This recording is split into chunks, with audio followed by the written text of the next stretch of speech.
श्रोतेहो नमस्कार. इंद्रधनुष्याच्या आजच्या भागात मी सारिका तुम्हा सगळ्यांचं सहर्ष स्वागत करते. श्रोतेहो, भारत देशाला इंग्रजांच्या गुलामगिरीतनं मुक्त करण्याच्या हेतूनं अनेक राष्ट्रभक्तांनी देशाच्या सेवेसाठी विविध पद्धतीनं लढा दिला. देशाला स्वातंत्र्य मिळवून दिलं आणि ते हुतात्मे झाले. स्वातंत्र्य लढ्यामधील विविध राष्ट्रभक्तांपैकी प्रमुख व्यक्तिमत्व म्हणजे नेताजी सुभाषचंद्र बोस. त्यांचा जन्म 23 जानेवारीचा. ते एक महान क्रांतिकारक देशभक्त होते. त्यांना शिक्षणाची खूप आवड होती. सुभाषचंद्र बोस हे लहानपणापासूनच धाडसी आणि तेजस्वी पुत्र होते. त्यांचे मुख्याध्यापक वेणीमाधव दास आपल्या विद्यार्थ्यांमध्ये देशभक्तीचं स्फुल्लिंग जागवत त्यांनी सुभाषचंद्र बोस यांच्यामधली सुप्त देशभक्ती जागृत केली. शालेय शिक्षणाबरोबरच त्यांना अवांतर वाचनाची प्रचंड आवड होती. स्वामी विवेकानंदांचे सगळे ग्रंथ त्यांनी वाचून काढले. कटकजवळच्या खेड्यात एक साथ आली तेव्हा 10वीत असलेले सुभाषचंद्र बोस त्या खेड्यातल्या गरिबांच्या शुश्रूषेसाठी धावून गेले. सुभाषचंद्र बोस यांचं अवांतर वाचन आणि समाजसेवेची आवड पाहून घरच्या मंडळींना सुभाषच्या अभ्यासाची चिंता वाटू लागली. वडिलांना तर तो 10वीची परीक्षा उत्तीर्ण करेल की नाही याची काळजी लागली होती. पण सुभाषचंद्र बोस मॅट्रिकच्या परीक्षेत दुसरे आले. सुभाषचंद्र बोस यांचं आकर्षक व्यक्तिमत्व, तीक्ष्ण बुद्धिमत्ता, अभ्यासपूर्ण विवेचनशैली, भारदस्त आवाज त्यामुळे सगळ्यांचं नेतृत्व त्यांच्याकडे होतं. पुढे सुभाषचंद्र बोस आझाद हिंद सेनेचे सरसेनापती झाले. त्यांनी या सेनेची पथकं उभारली. त्यांनी झाशीची राणी या नावानं स्त्रियांचंही पथक उभारलं आणि त्याचं नेतृत्व कॅप्टन लक्ष्मी स्वामीनाथन यांच्याकडे सोपवलं. कदम कदम बढ़ाए जा हे त्यांचं समरगीत होतं. तुम मुझे खून दो मैं तुम्हें आजादी दूंगा असा नारा त्यांनी भारतीयांना दिला. नेताजींच्या राष्ट्रभक्तीनं असंख्य भारतीयांना देशसेवेची प्रेरणा मिळाली. आपल्या बलिदानातनं राष्ट्रीय स्वातंत्र्यासाठी असीम त्याग करण्याचा संदेश त्यांनी आपल्या देशबांधवांना दिला. भारतीय स्वातंत्र्य संग्रामाच्या इतिहासात नेताजींचं नाव सुवर्ण अक्षरांनी लिहिल्या गेलंय.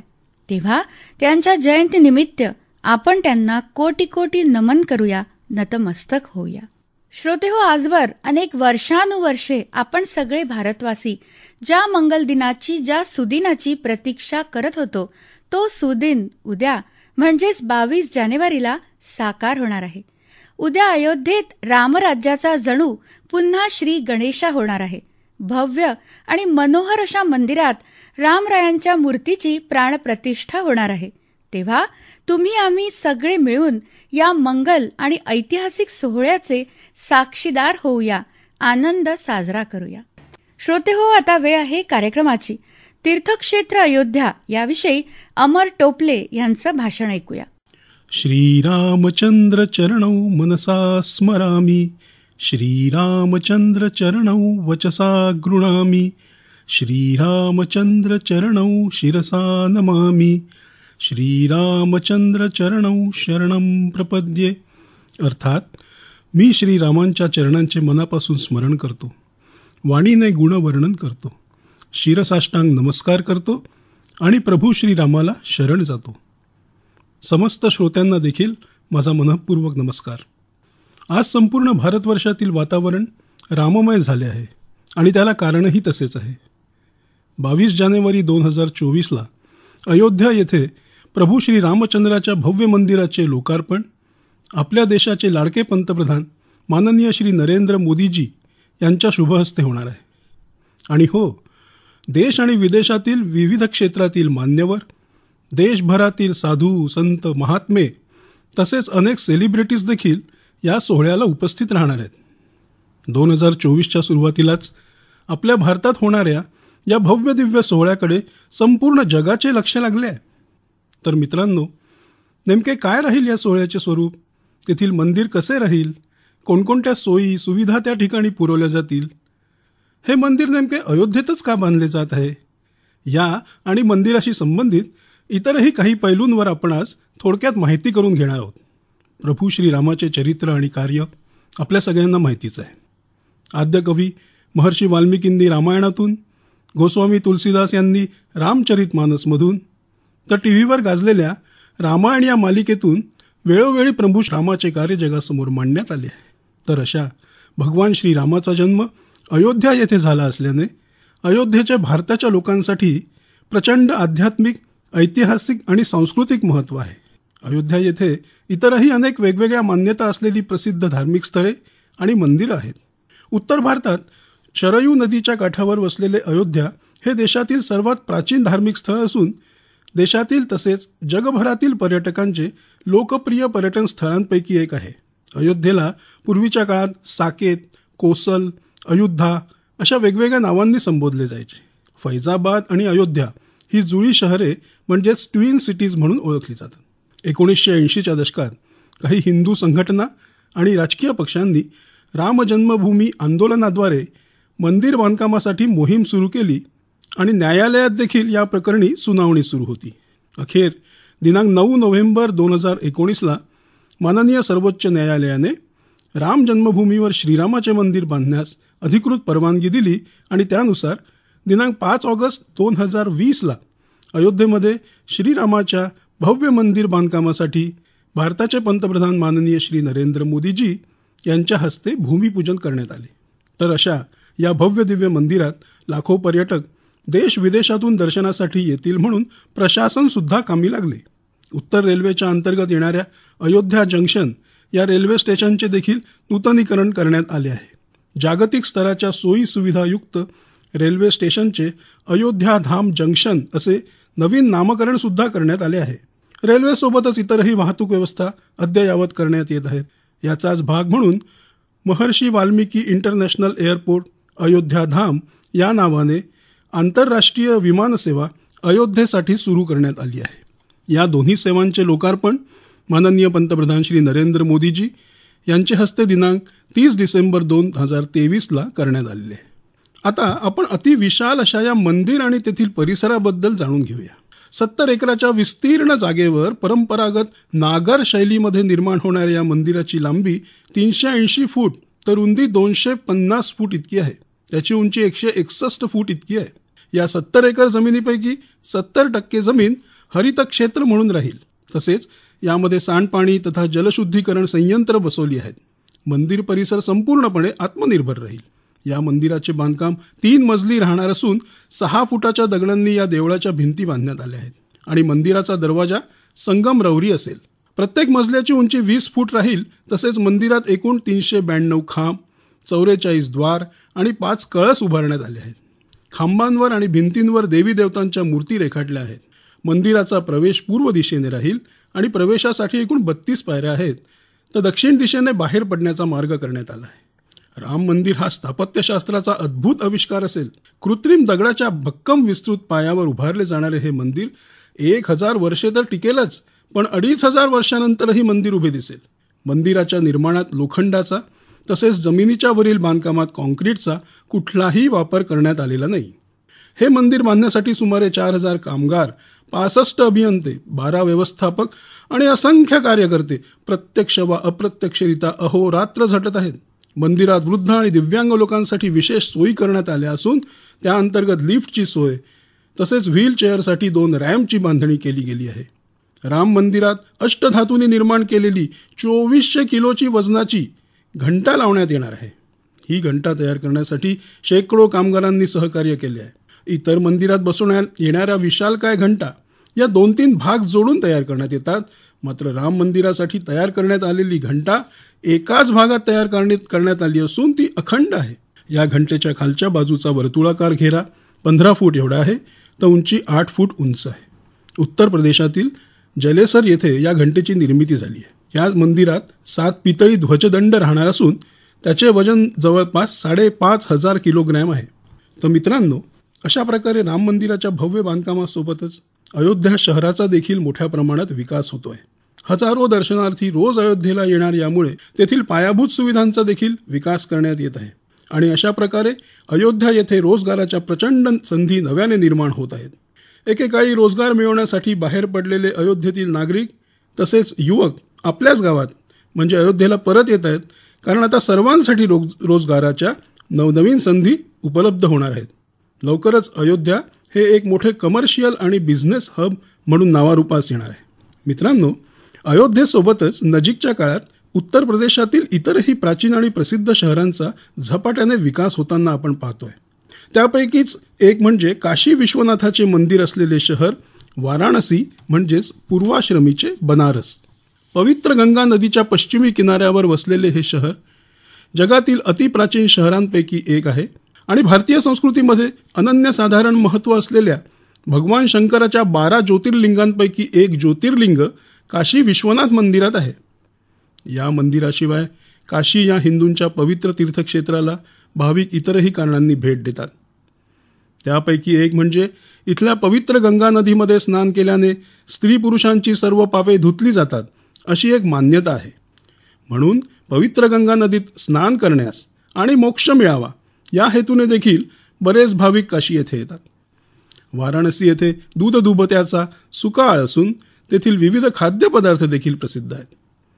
वाराणसी येथे येणारा रोजचा भक्तांचा राबता बघून आपल्या देशाचे पंतप्रधान माननीय नरेंद्र मोदीजी यांनी वाराणसी येथे काशी विश्वनाथ कॉरिडॉरची उभारणी केली आणि दिनांक 13 डिसेंबर 2021ला माननीय पंतप्रधानांच्या हस्ते त्याचे लोकार्पण करण्यात आले.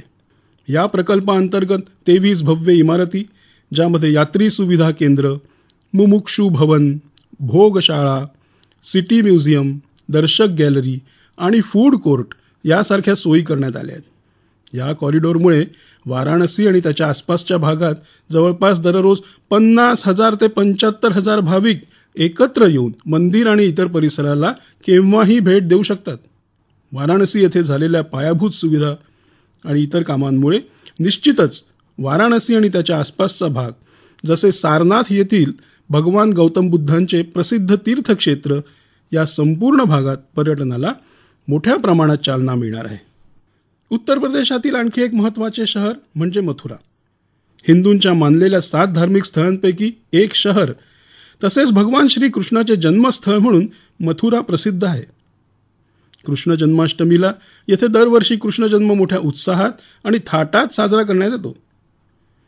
ब्रजभूमी भागातील वृंदावन आणि मथुरा ही 2 जुळी शहरं म्हणजेच ट्विन सिटीज आहेत. पौराणिक कथेतील मान्यतेप्रमाणे वृंदावनमध्ये श्रीकृष्णाचे बालपण व्यतीत झाले आहे. इथेच राहून गोपाळकृष्णांनी आपल्या विविध लीला साकार केल्या आहेत. तसेच कृष्णाला मारायला मामा कंसाने वेळोवेळी पाठवलेल्या अनेक असुरांचा वध याच वृंदावनमध्ये करण्यात आला अशी ही मान्यता आहे. अयोध्या आणि काशी विश्वनाथ प्रमाणेच उत्तर प्रदेशातील मथुरा या शहराचाही झपाट्याने विकास होताना दिसतोय. मुख्यतः पायाभूत सुविधा, पर्यटन आणि इतर विविध क्षेत्रात मथुरा विकसित होत आहे. अशा प्रकारे उत्तर प्रदेशातील 3 अतिप्राचीन आणि प्रसिद्ध शहरांचा विकास झाल्याने संपूर्ण भारताला त्याचा अनेक अर्थाने फायदा होणार आहे. पंतप्रधान श्री नरेंद्र मोदीजी यांचे व्हिजन म्हणजेच त्यांच्या विकासाच्या दृष्टीने महत्त्वाच्या 5 T, जसे की टॅलेंट म्हणजे प्रतिभा, ट्रेड म्हणजे व्यापार, ट्रेडिशन म्हणजे परंपरा, टुरिझम अँड टेक्नॉलॉजी म्हणजेच पर्यटन आणि तंत्रज्ञान, यामध्ये भारताचा विकास झाल्यास आधुनिक भारत जगाच्या पटलावर अधिक सामर्थ्यशाली आणि शक्तिमान होऊन जगाच्या कल्याणाकरता आपले योगदान देत राहील आणि अशा भारताचा आम्हा सर्व भारतीयांना कायम अभिमान राहील. धन्यवाद. वा, अगदी मन प्रसन्न झालं तीर्थक्षेत्र अयोध्येबद्दल ऐकून. अमर टोपले यांचं शब्दांकन उत्तमच होतं. श्रोते, आता गुरु गोविंद सिंह यांच्या जीवन कार्याविषयी जाणून घेऊया महेश सावंत यांच्याकडनं. 1.25 लाख से एक लड़ाऊं, गिदड़ों को मैं शेर बनाऊं, चिड़ियन ते मैं बाज तुडाऊं, तबै गुरु गोविंद सिंह नाम कहाऊं. हे बोल आहेत शिखांचे 10वे गुरु दशमेश पिता गुरु गोविंद सिंह यांचे. भारतीय इतिहासातील सरबंसदानी म्हणजेच सर्वस्व त्यागी, शूरवीर, कर्तृत्ववान, दार्शनिक, साहित्यिक आणि ज्यांना योद्धा संत म्हणून ओळखले जाते त्या गुरु गोविंद सिंहांची तिथीनुसार आत्ताच आपण जयंती साजरी केली. 5 जानेवारी 1966 अर्थात पौष शुक्ल सप्तमी शके 1723 मध्ये गोविंदरायाचा नवम गुरु तेग बहादूर सिंह आणि माता गुजरीदेवी यांच्या पोटी सध्याची बिहारची राजधानी पाटणा या ठिकाणी जन्म झाला. लहानपणीपासूनच घरातून घोडेस्वारी, लाठीकाठी, भालाफेक, तलवार चालवणे अशा शस्त्रकलांची शिकवण सुरू झाली होती. संस्कृत, फारसी, पंजाबी, अरबी, ब्रज या भाषांचा त्यांनी अभ्यास केला. एवढेच नव्हे तर आपल्या मराठीचीही त्यांना जाण होती. मुघल शासक औरंगजेबाने 11 नोव्हेंबर 1675 रोजी दिल्लीच्या चांदणी चौकात त्यांचे वडील गुरु तेग बहादूर सिंह यांचा जाहीर शिरच्छेद केला. त्यानंतर वयाच्या अवघ्या 9व्या वर्षी त्यांनी गुरुगादी सांभाळली. गुरु तेग बहादूर यांच्या बलिदानाविषयी गोविंदरायाची एक गोष्ट सांगितली जाते. मुघल शासक औरंगजेब संपूर्ण भारतात क्रूरतेने जनतेला छळत होता. काश्मीरमध्ये सुद्धा तेथील हिंदूंना त्रास देणं सुरू होतं. त्या ठिकाणी औरंगजेबाने प्रचंड मोठा कर हिंदूंवर लादला. एकतर कर भरा, नाही तर मरणास तयार व्हा, आणि दोन्हीही जमत नसेल तर मुस्लिम व्हा असा फतवा काढला. रानावनात लपून काश्मीरातील लोक दिवस काढू लागले. कुणीतरी सुचवलं, गुरु तेग बहादूरांना आपण भेटायला जाऊ. गुरु तेग बहादूर यांना त्या काळी हिंद की चादर या विशेषणाने ओळखलं जायचं. कारण हिंदुस्थानातील समस्त जनतेचा कैवार घेणारा, प्रसंगी मुघलांशी 2 हात करणारा एकमेव नरसिंह अशी त्यांची म्हणजे गुरु तेग बहादूर यांची ख्याती होती. काश्मीरातील काही लोकांनी तिथल्या सुभेदाराकडे अर्ज केला, आम्हाला थोडी सवलत मिळावी. मुघल शासक औरंगजेबाने सुभेदाराकरवी त्यांना निरोप पाठवला, तुमच्या वतीनं जर कोणी बलिदान देत असेल तर तुमची सुटका होऊ शकते, तुम्हाला सवलत मिळू शकते. म्हणून काश्मीरातील जनतेच्या वतीनं एक शिष्टमंडळ गुरु तेग बहादूर यांना भेटायला आलं. त्यावेळेस गुरु तेग बहादूर आसाम प्रांतात होते. त्या ठिकाणी लहान गोविंदरायही उभा होता. शिष्टमंडळाने आपली रड कहाणी त्यांच्यासमोर मांडली आणि प्रश्न केला, आता आमचे पालनहार, तारणहार तुम्हीच आहात. लहानग्या गोविंदरायाने विचारले, ही मंडळी कशासाठी रडत आहेत? गुरु तेग बहादूरांनी सांगितलं, औरंगजेबाने यांचं जगणं कठीण करून ठेवलं आहे. तो म्हणतो आहे की कोणातरी प्रमुखाने बलिदान केलं तर यांना सुखाने जगता येईल. ताबडतोब लहानगा गोविंदराय उत्तरला, गुरुपिताजी, तुमच्याशिवाय योग्य बलिदान कोणाचं होऊ शकतं? गुरु तेग बहादूर औरंगजेबाला भेटायला गेले. औरंगजेबासमोर त्यांनी प्रस्ताव मांडला, मी बलिदान करायला तयार आहे, पण काश्मीरातील समस्त हिंदूंचा छळ तू बंद केला पाहिजे. पुढचा इतिहास आम्हाला माहिती आहे. चांदणी चौकात गुरु तेग बहादूर यांचा औरंगजेबाकडून शिरच्छेद झाला. एवढंच नव्हे तर गुरु तेग बहादूरांच्या 2 सहकाऱ्यांना सुद्धा औरंगजेबाने यमसदनी पाठवलं. पण एवढं होऊनही औरंगजेबाच्या क्रूर छळाचा अंत मात्र झाला नाही. त्यानंतर 29 मार्च 1676 वयाच्या 9व्या वर्षी गुरुगादीची जबाबदारी गोविंदरायांकडे आली. न्यायनिवाडे करत करतच लौकिक शिक्षणही सुरू होतं. पारसी, अरबी, संस्कृत, पंजाबी, ब्रज भाषा या काळातच ते शिकले. सर्वसामान्य लोकांमध्ये जगण्याची उर्मी निर्माण करत, मोघलांसोबत संघर्ष करत त्यांनी काही पुस्तकांची सुद्धा रचना केली. त्यांचे साहित्य आध्यात्मिक तत्त्वज्ञानाने ओतप्रोत आणि वीररसपूर्ण आहेत. अकाल उस्तत, शस्त्रनाममाला, जफरनामा, खालसा महिमा, जपूसाहेब, विचित्र नाटक असं साहित्य त्यांनी रचलं. चंडीचरित्र पुस्तकात त्यांनी देवीची स्तुती केलेली आहे. रणचंडिकेची स्तुती करून त्यांनी रणात विजयी होण्याचं वरदान मागितलेलं आहे. ज्ञानप्रबोध या ग्रंथातून राजधर्म, न्यायधर्म, गृहस्थ धर्म आणि मोक्ष धर्माचे कर्तव्य त्यांनी सांगितले. विचित्र नाटक या ग्रंथातून त्यांनी आपलं आत्मकथन मांडलेलं आहे. गुरुग्रंथ साहेब या गुरुग्रंथाची जुळवणी करून त्याला पूर्णत्वास नेण्याचं अलौकिक कार्यसुद्धा गुरु गोविंद सिंह यांचंच.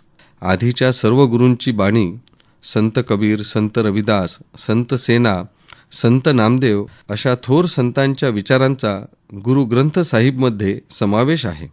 गुरु गोविंद सिंह यांनी गुरु नानक देवांपासून सुरू झालेल्या शीख गुरु गादीला एका अलौकिक उंचीवर नेऊन ठेवलं. त्यांनी जाहीर केलं, माझ्यानंतर व्यक्तिरूप गुरु नव्हे तर गुरु ग्रंथ साहेब हेच आपले गुरु असतील. तेव्हापासून गुरु ग्रंथ साहिब हे शीखांचे गुरु झाले. गुरु नानक देवांनी हिंदू समाजाच्या रक्षणासाठी समाज संघटित करून जुलमी शासन सत्तेला उत्तर दिले, हीच परंपरा गुरुगादीने अव्याहतपणे चालवली. अन्याय अत्याचाराविरोधात लढणाऱ्या दशमेश गुरु गोविंद सिंहांनी 13 एप्रिल 1699 मध्ये बैसाखी या तिथीला खालसा पंथाची स्थापना केली. खालसा म्हणजे शुद्ध, निर्मळ, पूर्ण प्रामाणिकपणे समाजाच्या भल्यासाठी, समाजाच्या संरक्षणासाठी काम करणारे, स्वतःच्या स्वार्थाचा विचार न करता देशासाठी, धर्मासाठी प्रसंगी जीव द्यायलाही तयार अशा खालसा वीरांची म्हणजेच खालसा पंथाची स्थापना गुरु गोविंद सिंह यांनी केली. त्यावेळची गोष्ट सांगतात, केशरगड येथे संगत सभा सुरू होती. गुरूंनी अचानक हातात तलवार उचलली आणि विचारणा केली, देशासाठी, धर्मासाठी आत्ताच्या आत्ता बलिदान करायला कोण तयार आहे? त्यांनी माझ्यासोबत यावं. सभेमधून एक तरुण समोर आला. कुठलाही प्रश्न न विचारता तो गुरूंच्या समोर मान झुकवून उभा राहिला. गुरु गोविंद सिंह त्याला आत घेऊन गेले. थोड्या वेळाने एक किंकाळी ऐकू आली. काही क्षणात रक्त माखलेल्या हातांनी गुरुजी बाहेर आले आणि परत विचारणा केली, अजून कोण तयार आहे? लगेच दुसरा तरुण गुरूंसमोर मान झुकवून उभा राहिला. त्यालाही घेऊन गुरु आत गेले. परत एक किंकाळी. रक्ताने भरलेली तलवार घेऊन गुरुजी परत बाहेर आले आणि हा क्रम सतत 5 वेळा चालला. म्हणजे गुरूंच्या शब्दासाठी कुठलाही विचार न करता जीव देणाऱ्या तरुणांची फौजच गुरु गोविंद सिंहांनी उभी केली. असं सांगतात की गुरुजींनी काही क्षणानंतर त्या 5ही जणांना जिवंत केलं आणि ते 5ही जण सगळ्यांच्या समोर येऊन उभे राहिले. यातला श्रद्धेचा भाग आपण सोडला तरीही गुरूंच्या शब्दासाठी प्राणार्पण करणारे तरुण मोठ्या संख्येने उभे राहिले हे आपण लक्षात घेतलं पाहिजे. याच ठिकाणी गुरूंनी घोषणा केली, यानंतर हे पंचप्यारे कुठल्याही निर्णायक प्रसंगी सल्लामसलत करून निर्णय घेतील. पंचप्यारे म्हणजे गुरूंचे प्यारे. त्याचबरोबर गुरूंनी 5 ककार खालसा पंथीयांसाठी धारण करण्याचे ठरविले. केस, कंघी, कडा, किरपाण आणि कच्छ. प्रत्येक खालसा पंथीयांनी हे 5 ककार आपल्या संपूर्ण आयुष्यात सतत सोबत राखले पाहिजे. त्यानंतर उपस्थित सर्व समुदायाला त्यांनी अमृतपान करविलं. एका मोठ्या कढईमध्ये दूध घेऊन त्यात बत्तासे टाकले आणि खड्ग टाकला. बत्तासे म्हणजे गोडवा आणि खड्ग म्हणजे वीरता. आपण सगळे एकाच निरंकार गुरुची लेकरं असून कोणीही उच्च नाही, कोणीही नीच नाही हा संदेश त्यांनी दिला. जातीभेद संपवण्याचं एवढंच नव्हे तर महिला पुरुष हा भेद संपवण्याचंही महत्कार्य गुरु गोविंद सिंहांनी केली. महिलांचं नावसुद्धा पुरुषांप्रमाणे राहतील. केवळ हा पुरुष आहे हे ओळखण्यासाठी पुरुषांनी नावासमोर सिंग लावावे आणि महिलांनी कौर लावावे असे ठरविले. सामान्य लोकांमध्ये ते दशमेश, कलगीधर, बाजावाले अशा नावांनी प्रसिद्ध झाले. क्रूर यावनी शासकाविरुद्ध जवळपास लहान मोठ्या 14 लढाया त्यांनी केल्या. औरंगजेबासोबत लढण्यासाठी समाजातील भेदाभेद मिटवून समाज एका मनाने उभा करण्याचं, एकत्र सांधण्याचं काम गुरु गोविंद सिंहांनी केलं. गुरु गोविंद सिंह यांची वाढती शक्ती पाहून औरंगजेब हादरला आणि 6 डिसेंबर 1704 रोजी चमकौरच्या गढीवर गुरुजी आपल्या परिवारासहित असताना 10 लाख मोगल सैनिकांनी त्या गढीला घेरलं. लांडगेतोड सुरू झाली. केवळ 42 शीख शूरवीर त्यावेळी गुरु गोविंद सिंहांसोबत होते. इतिहासाच्या पानांवर सुवर्ण अक्षरांनी ही लढाई कोरल्या गेली. केवळ 42 शिखांनी 10 लाख मुघल सैनिकांना पाणी पाजलं होतं. या लढाईत औरंगजेबाला लाजिरवाणी अशी हार पत्करावी लागली. हा पराभव जिव्हारी लागलेल्या औरंगजेबाने पहाडी राजांना एकत्र करून गुरुजींच्या विरोधात उभं केलं. चमकौरची लढाई अजित सिंह, जुझार सिंह हे गुरुपुत्र शौर्याने लढले. केवळ 4 शीख सैनिकांना सोबत घेऊन हे गुरुपुत्र वाऱ्याच्या वेगाने धनुष्यातून सुटलेल्या बाणाप्रमाणे मुघल सैनिकांवर जाऊन कोसळायचे. हजारोंच्या संख्येत असलेले मुघल आणि केवळ 5 शीख वीर अभिमन्यूप्रमाणे वेढले जायचे. त्या लढाईत अजित सिंह आणि जुझार सिंह हे गुरुपुत्र कामी आले. त्यानंतर पहाडी राजांच्या खोट्या शपथीवर विश्वास ठेवून गुरु गोविंद सिंह आणि त्यांचा परिवार किल्ल्याच्या बाहेर निघाला. पण फंद फितुरीने सर्वांवर मुघल सैनिकांनी हल्ला केला. प्रचंड हातघाईची लढाई झाली. रात्रीचा किर अंधार वरून कोसळणारा पाऊस, शिरसा नदीला आलेला प्रचंड पूर, गुरुजींचा परिवार, 2 मुलं माता गुजरी देवींसह एकमेकांपासून दूर झाले. 7 वर्षांचा फतेहसिंह, 9 वर्षाचा जोरावर सिंह माता गुजरी देवींसह रस्ता चुकले, जंगलात भरकटले. गुरु गोविंद सिंहाच्या भटारखान्यात काम करणारा एक सेवक गंगू हा अचानक माता गुजरी देवी, फतेहसिंह आणि जोरावर सिंह यांना भेटला. मोगल सैनिकांपासून वाचण्यासाठी गंगूवर विश्वास ठेवून हे तिघेही जण त्यांच्या गावी गेले. पण गंगूने विश्वासघात केला. सोन्याच्या मोहरांच्या लालसेपायी त्याने माता गुजरी देवी आणि फतेहसिंह जोरावर सिंह यांना मोगलांचा सरहिंदचा सुभेदार वजीर खानाच्या स्वाधीन केले. क्रूरकर्मा वजीर खानाने वयोवृद्ध माता गुजरी देवी, फतेहसिंह आणि जोरावर सिंह यांना डिसेंबरच्या कडक थंडीत किल्ल्याच्या मिनारावर कुठल्याही अंथरुणा पांघरुणाशिवाय 3 दिवस आणि 3 रात्र कैदेत ठेवलं. 3ऱ्या दिवशी वजीर खानाने फतेहसिंह आणि जोरावर सिंह यांना मैदानात आणलं. हजारोंच्या संख्येने लोक त्या ठिकाणी जमलेले होते. सर्वांसमोर फतेहसिंह आणि जोरावर सिंह यांना वजीर खानाने सांगितलं, आपला धर्म सोडा आणि मुस्लिम व्हा. तुम्हाला सोने, नाणे, कपडा लत्ता आणि राज्य सुद्धा देऊ. 7-8 वर्षांची ही कोवळी मुलं वजीर खानाच्या धमकीला, लोभाला बळी न पडता विजेच्या तेजाप्रमाणे कडाडली. प्राण गेले तरी 72, पण आम्ही गुरुमार्ग सोडणार नाही. निर्दयी वजीर खानाने या 2 सुकुमारांना भिंतीमध्ये चिनून मारण्याची शिक्षा सुनावली. आता तर केंद्र शासनाने हा दिवस वीर बालदिवस म्हणून साजरा करण्यात येईल असं घोषित केलं. वयाच्या 9व्या वर्षी आपल्या वडिलांचे छत्र गमावलेले गुरु गोविंद सिंह आयुष्यभर मुघलांच्या विरोधात लढत राहिले. सोबतच समाजाला एकत्र जोडण्याचं, धर्म टिकवण्याचं महत् कार्य करत राहिले. आपल्या डोळ्यांसमोर अवघ्या 8 दिवसात आई, 4ही मुलं गुरु गोविंद सिंहांनी गमावले. शिखांचा इतिहास हा प्रचंड शौर्याचा, वीरतेचा आणि त्यागाने रसरसलेला आहे. औरंगजेबाची वाईट नजर सतत त्यांच्यावर राहिली. त्यानंतर गुरु गोविंद सिंह महाराष्ट्रात आले. नांदेड येथे असताना मुघलांनी पाठवलेल्या 2 सैनिकांनी त्यांच्यासोबत राहण्याचं नाटक करून दिनांक 7 ऑक्टोबर 1708 रोजी विश्वासघात करून त्यांच्यावर हल्ला केला. धर्मासाठी, देशासाठी लढणारं एक धगधगतं अग्निकुंड शांत झालं. पण गुरु गोविंद सिंह यांचा विचार हा आजही अग्निशिखेप्रमाणे संपूर्ण मानवजातीला वीरतेचा, समतेचा, बंधुत्वाचा संदेश देत आहे. आजही त्यांचे विचार हे अग्निमंत्राप्रमाणे देशासाठी, समाजासाठी झिजण्याची प्रेरणा तुम्हा आम्हा सगळ्यांना देत आहेत. बोले सो निहाल, सत श्री अकाल, वाहे गुरुदा खालसा, वाहे गुरुदी फतेह. गुरु गोविंद सिंह यांच्या जीवन कार्याविषयी आपल्याला विस्तारपूर्ण आलेख महेश सावंत यांनी सांगितला. श्रोते हो, आता कार्यक्रम संपण्याची वेळ सुद्धा होत आली आहे. तेव्हा इंद्रधनुष्य कार्यक्रमाचे सादर करते डॉक्टर विजयसिंग राजपूत यांच्यासह मी सारिका आता तुमची रजा घेते. पुन्हा आपण भेटणारच आहोत. तोपर्यंत स्वस्थ रहा आणि मस्त रहा. नमस्कार.